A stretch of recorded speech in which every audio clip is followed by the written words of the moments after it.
A two-time All-American, national champion, and PSAC champion, Shane Ruhnke was the true definition of dominance as a 165-pound wrestler for the Marauders.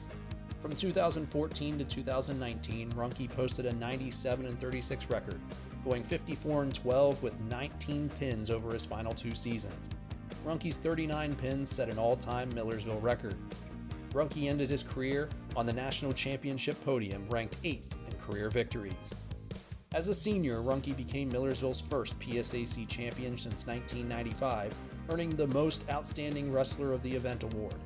Ruhnke then won Millersville's first national title since 1980, going 27-3 and pinning his way to the finals before overwhelming his championship match opponent.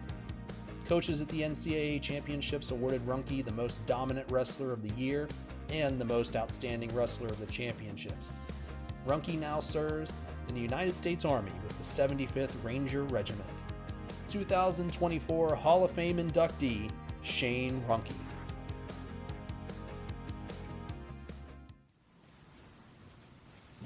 All right.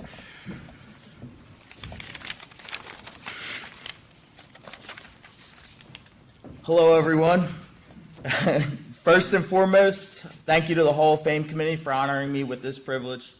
Congratulations to all the other inductees here tonight. I'm grateful to be included with everyone being honored. Reflecting back on my wrestling career, I can remember many ups and downs. I started wrestling when I was 6 years old. I was never the best, but I always dreamed of being just that. It was an incredible journey, navigating the highs and lows of the sport, but I would have never prevailed without the people who guided me. My parents planted the seeds. The seeds took a long time to develop, but they eventually did. My mother was the one who instilled in me the idea of giving it all my effort every time I stepped out on the mat. She would never criticize me unless she had felt I did not try my best. She was supportive when I was down and humbling when I was up. She kept me in balance. My father gave me the toughness to withstand any challenge or obstacle that came my way. He nurtured a relentless work ethic toward my goals and showed me that the hard work isn't always fun, but it's necessary to accomplish anything. There was never a loss where I didn't flee the mat in a puddle of tears and cry that I was done with wrestling. But they always stuck by my side with encouragement. I can remember the countless Saturday mornings where my parents would drive me sometimes hours away to a tournament just for me to lose my first match.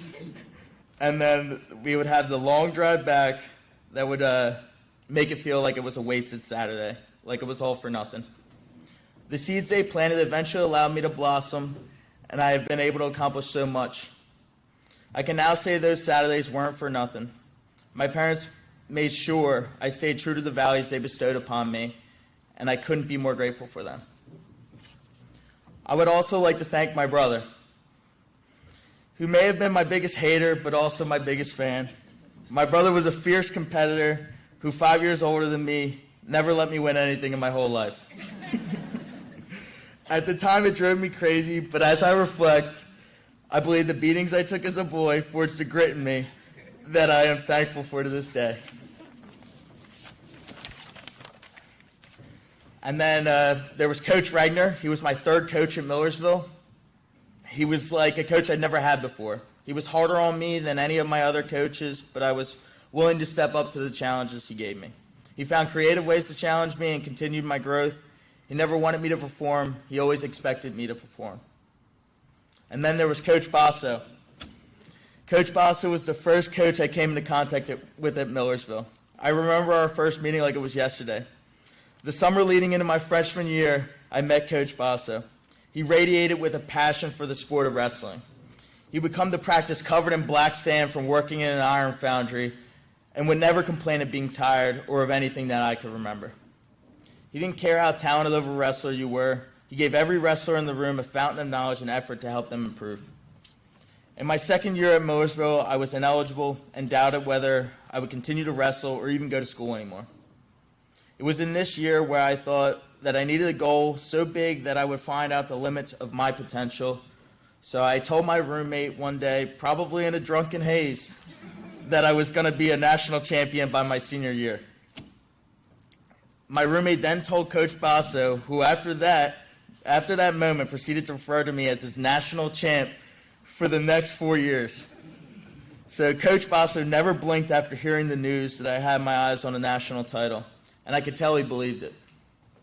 Without Coach Basso's belief in me, I am positive I would have never been a national champion. The truth was I never believed in myself, and having someone I respected so much actually believe in me was incredibly powerful.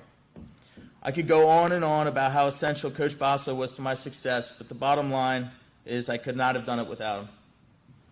So throughout my time at Millersville, I met many incredible people whose lessons are a driving force in how I carry myself to this day.